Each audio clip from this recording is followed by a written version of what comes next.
वाकई जीवन में कुछ रस, कुछ मस्ती व कुछ ध्येय तो होने ही चाहिए, वरना मनुष्य और जानवर के जीवन में फर्क क्या रह जाएगा। अरे इतनी जल्दी हताश हो गए? तुम तो पक्के कर्मवीर हो, हार कहाँ मानने लगे। डटकर खड्डे हो जाओ, चैतन्य जगाओ। तुम तो वो हो जिसने कालिया के फन पर नृत्य किया था। हार से पहले हारना व मरने से पहले मरना तुम्हारी फितरत में नहीं। तुम्हारे लिए तो हर संघर्ष एक खेल है।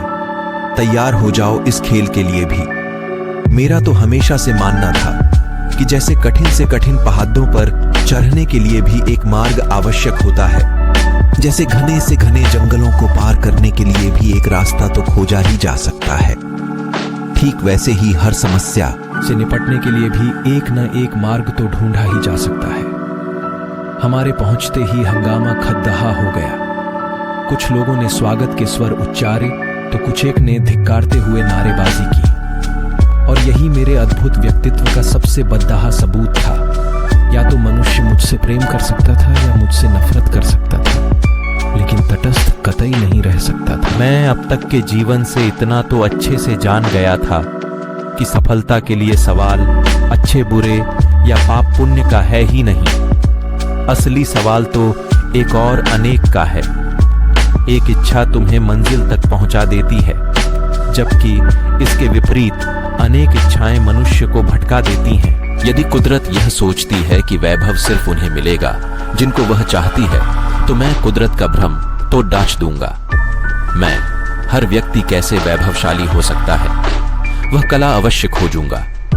यही क्यों अपनी बात सिद्ध करने के लिए एक दिन मैं स्वयं कुदरत को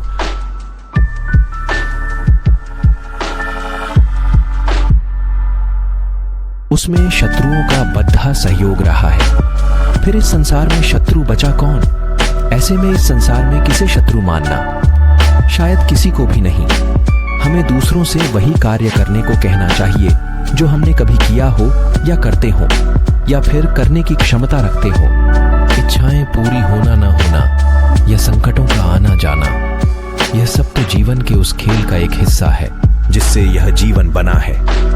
अतः जब तक सांस चल रही है, जीवन का यह खेल तो जारी ही रहेगा।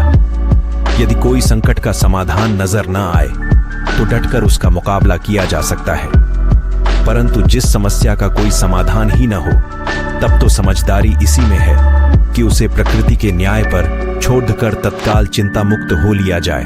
द्वापर युग में घटित कृष्ण और राधा की कहानियां कौन नहीं जानता। उस वक्त देवताओं में यह चर्चा थी कि राधा ही भगवान कृष्ण की सबसे बड़ी भक्त है, पर इस बात से नारद मुनि सहमत नहीं थे। वह अपने आप को ही भगवान कृष्ण का सबसे बड़ा भक्त मानते थे, पर देवताओं में राधा रानी के विषय में चर्चा सुनकर उन्हें जलन महसूस होने लगी थी। एक दिन नारद मुनि कृष्ण भगवान से मिलने द्वारिकापुरी गए। उन्हें आता देख भगवान श्री कृष्ण अपना सिर पकड़कर बैठे गए। मुनिवर ने उन्हें देखते ही पूछा, क्या हुआ प्रभु, आप यूं सिर पकड़ डचकर क्यों बैठे हैं?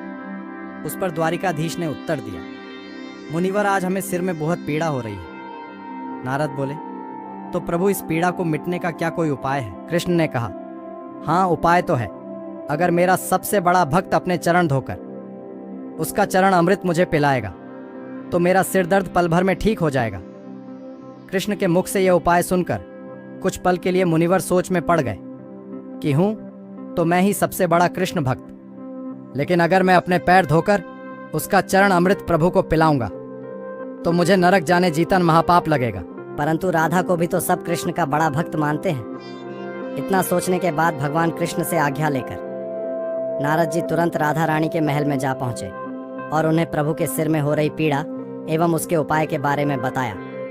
वह सुनकर राधा रानी ने एक क्षण का भी विलंब न करते हुए अपने चरण धोकर उसका और कहा, मुनिवर मैं नहीं जानती कि मैं भगवान कृष्ण की कितनी बड़ी भक्त हूँ, पर मैं अपने ईश्वर आराध्य को पीड़ा में नहीं देख सकती। राधा के मुख से वह सच्चे भक्तिभाव के शब्द सुनकर नारद मुनि की आंखें खुल गईं और वह समझ गए कि राधा रानी ही श्री कृष्ण की सबसे बड़ी भक्त है और प्रभु श्री कृष्ण ने यह लीला मुझे समझाने के लिए रची थी।